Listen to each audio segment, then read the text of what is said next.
nosso culto de sábado? A única coisa que eu posso dizer é que esse é um culto em que todas as pessoas participam com os olhos vendados. E para nós espectadores, quais são as expectativas que nós devemos ter? A expectativa é que nós vamos fechar os nossos olhos naturais para enxergarmos aquilo que só podemos ver com os olhos da fé.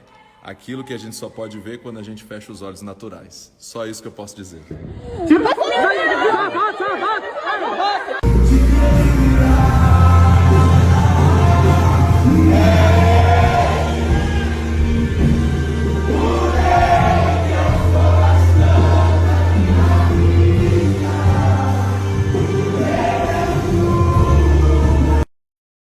Amigos e amigas, não é de hoje que na mentalidade da religião, no curso da história, existe essa tendência em se fazer uma divisão em conflito entre a matéria e o espírito, entre esse corpo e o espiritual.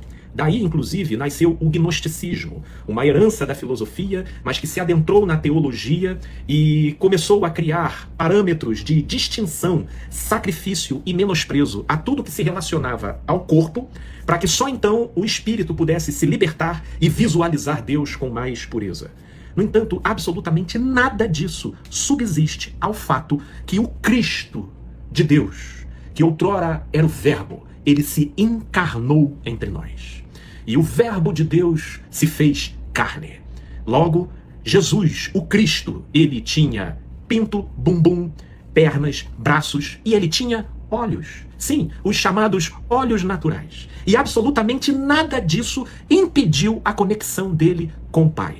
Pelo contrário, a sua trajetória foi demonstrando que esse corpo é graça. Ele não é um obstáculo e muito menos um empecilho para que a gente se conecte com Deus, com Cristo e com a vida.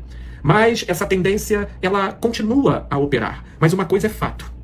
Por mais que possa ter sido apenas um artifício simbólico para, de repente, criar uma coisa diferenciada, para chamar a atenção das pessoas e criar um diferencial na reunião ali presente, mas é que essas ideias sutis vão induzindo as pessoas cada vez mais a uma condição psicológica de desconexão consigo mesmas na sua relação com Deus, ou seja, no exercício da sua espiritualidade. Onde tudo aquilo que concerne a esse corpo e aquilo que esse corpo sente vai sendo menosprezado e demonizado, tratado como um suposto obstáculo para nossa conexão com Deus. Só que o grande fator não é no corpo, mas sim naquilo que Jesus chamava simbolicamente de coração. Lembra lá em Mateus capítulo 15, quando Jesus disse que o que contamina o homem não é o que entra, mas sim o que sai porque procede do coração? E que coração que ele estava falando? É esse aqui de carne? Não. É dessa central subjetiva, hoje traduzida pelo termo psique, na nossa leitura mais desenvolvida da subjetividade humana, de onde partem as nossas distorções, as nossas impurezas. Portanto, o coração é que precisa ser observado, é a intenção que precisa ser avaliada, é a natureza do olhar que precisa ser perscrutado, e não o corpo que precisa ser anulado, e não a visão que precisa ser tampada, até porque, diga-se de passagem, boa parte das pessoas, se estiverem sozinhas dentro de casa e fecharem os olhos, meu Deus, elas serão acossadas por assombrações de medo e de ansiedade, porque é muito fácil você ir para um evento onde um ambiente seja totalmente controlado e tudo ali vai ser trabalhado para produzir em você sensações positivas. Aí você vai lá e tampa os olhos e o que você vai sentir lá? Vai se sentir bem. Mas isso não quer dizer absolutamente nada, porque está tudo trabalhado para suprimir a sua visão e você ainda assim ter uma sensação boa. Mas o que realmente revela o que você sente, se tirar o olhar de cena, é quando você está sozinho lá no seu quarto, sem nenhum estímulo adicional para te induzir a sentir qualquer tipo de coisa.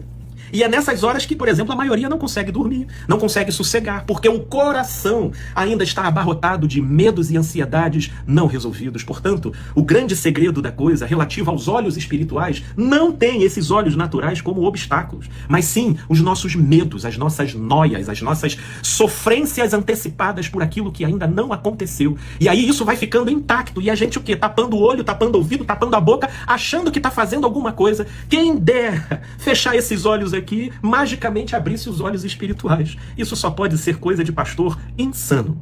E é engraçado que insano, outrora, era algo que precisava ser escondido, mas hoje vem no título e todo mundo bate palma e acha bacana pra caramba, mas é apenas pra pensar, gente boa. Paz e luz, meus amigos e amigas.